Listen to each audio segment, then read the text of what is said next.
The most magical time for me happens every Friday night. Stopping the flow of emails and phone calls and just being with my family. My parents were very strict about being around the Shabbat table, no matter what the calls to a basketball game or a football game were.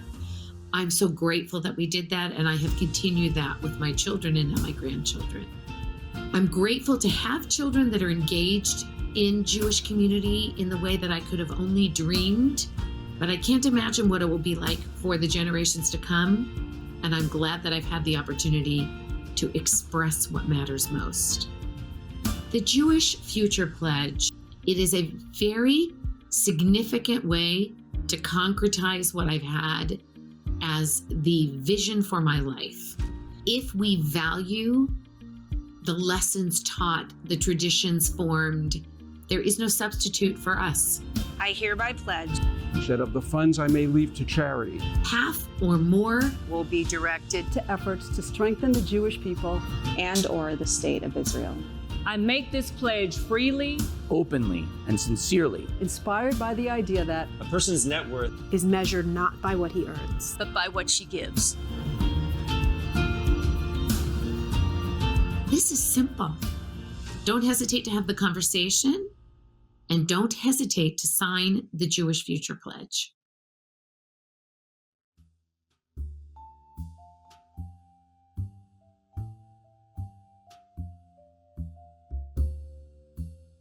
And we are now joined by Julie Platt. She had served as the chair of the Jewish Federation of Los Angeles, the Foundation for Jewish Camp, and now, Madam Chairwoman, you are the chair of the Jewish Federations of North America.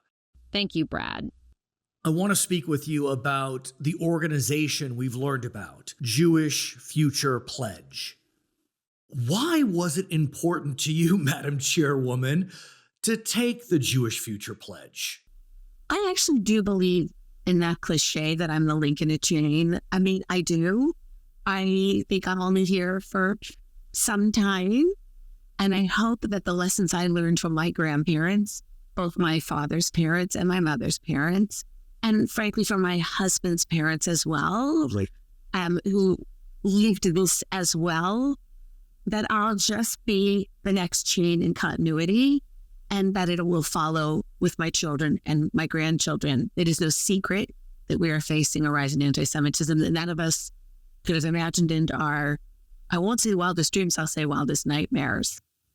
And what I hope the Jewish Future Pledge is not about fear. It's not about a reaction to anti-Semitism. It's talking about the flourishing Jewish communities that we hope will exist long after this particularly challenging time.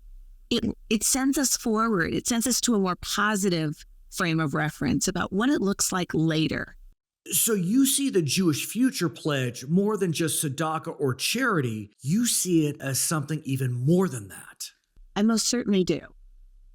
The conversations you should be having with your children and your grandchildren are about the world you hope will exist long after you're gone. The Jewish Future Pledge says, long after I am gone, I hope you, my children, I hope my grandchildren will live a flourishing Jewish life. And frankly, some people don't have children. Some people never marry. They have lots of places in which they are that they can engage in a conversation about the Jewish Future Pledge. It is not restricted to your children and grandchildren. It's to everybody with whom you can have a Jewish conversation. What else can we do? I mean, you have to walk the walk. You can't just talk the talk. So what I hope is that all of us who have signed the pledge, it's not just a piece of paper that you put in your desk drawer and you never look at it again. I hope it will inspire those who have signed it. I hope you remember what you did and what you said, and then live that way until your death, not just after your death. I ask you this as the chairwoman of the Jewish Federations of North America.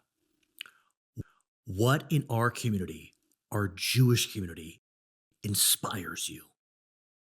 I'm inspired by the people who have made the decision to give enormous amounts of their discretionary time to the Jewish people.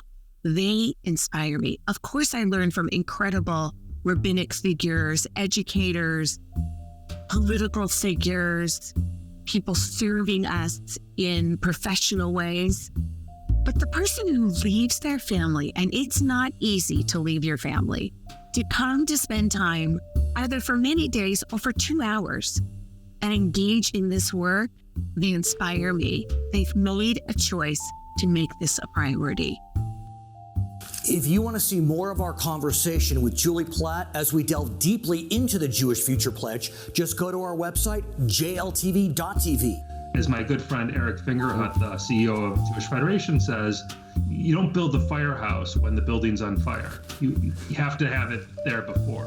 And the Jewish Future Pledge is part of that.